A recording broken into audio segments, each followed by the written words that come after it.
જમીન વેચવાનું કૌભાંડ સામે આવ્યું છે। કેટલીક જમીન વેચવામાં આવે છે તો કેટલીક ભાડે ચડાવાય છે। 2023 થી અત્યાર સુધીમાં 8 ફરિયાદ આ મુદ્દે નોંધાઈ ચૂકી છે। વકફ બોર્ડની જમીનના ખોટા દસ્તાવેજ બનાવી વેચી મારવાનું અને ભાડા પેટે આપવાના કૌભાંડનો ખુલાસો થયો છે। અહીં 8 પોલીસ ફરિયાદ પૈકી 6 Ankleshwar B division police station, 1 Navipur police station, 1 Ankleshwar GIDC police મથકમાં નોંધાઈ છે। તો સરકાર તરફથી 32 આરોપીઓ સામે ફરિયાદ નોંધાઈ ચૂકી છે। 28ની આ મુદ્દે ધરપકડ પણ કરવામાં આવી ચૂકી છે।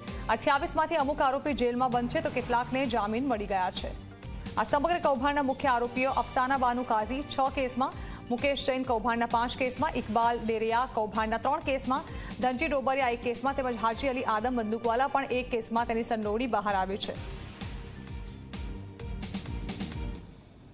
32 જેટલા આરોપી પૈકી 28 જેટલા આરોપીઓની અટક થઈ ગઈ છે, જેના મુખ્ય સૂત્રધાર જે છે એ વકફ બોર્ડના ક્લર્ક અફસાના કાઝી છે।